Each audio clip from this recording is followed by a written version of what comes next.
सोचने वाली बात है, वॉशिंगटन में कुछ होता है और हजारों मील दूर नई दिल्ली से तुरंत एक प्रतिक्रिया आती है। ऐसा क्यों? ये सिर्फ सियासत नहीं है, ये कूटनीति की एक अपनी ही भाषा है। चलिए आज इसी को थोड़ा और समझते हैं। एक तरफ वॉशिंगटन में संकट का माहौल और दूसरी तरफ से नई दिल्ली से फौरन एक संदेश। सवाल ये है क्यों? ये बस एक ट्वीट या एक बयान नहीं होता, इसके पीछे डिप्लोमेसी का एक पूरा गेम प्लान होता है।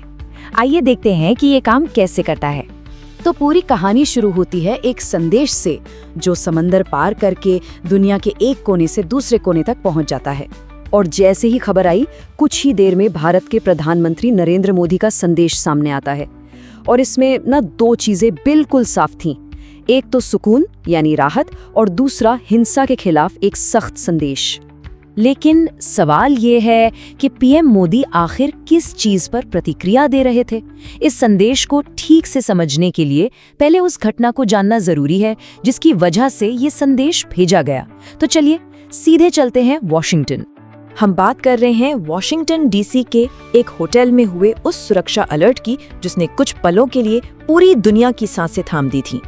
तो आखिर हुआ क्या था वहाँ? चलिए फटाफट पॉइंट्स में समझ लेते हैं। इस घटना में शामिल थे अमेरिकी राष्ट्रपति Donald Trump, first lady Melania Trump और उपराष्ट्रपति जेडी वैंस। हुआ क्या? एक सुरक्षा घटना जिसमें गोलियां चलने का शक था। जगह थी वॉशिंगटन डीसी का एक होटल। और सबसे अहम बात, नतीजा क्या निकला? राहत की बात ये रही कि सभी को सुरक्षित निकाल लिया गया। तो ये तो थी घटना।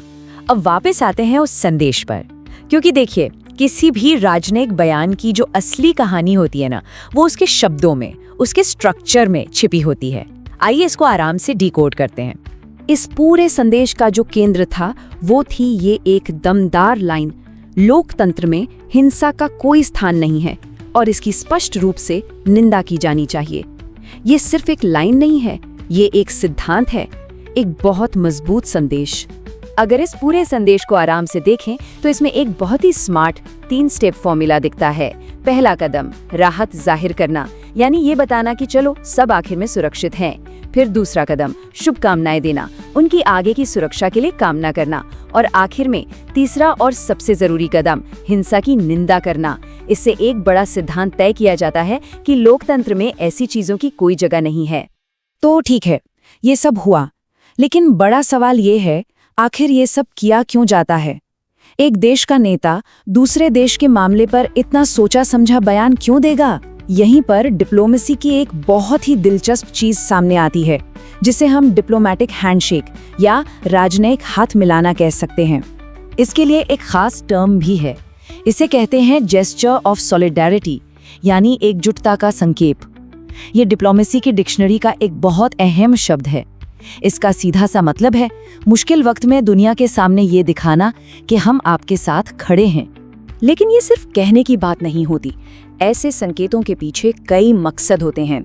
इससे गठबंधन यानी दोस्ती और मजबूत होती है।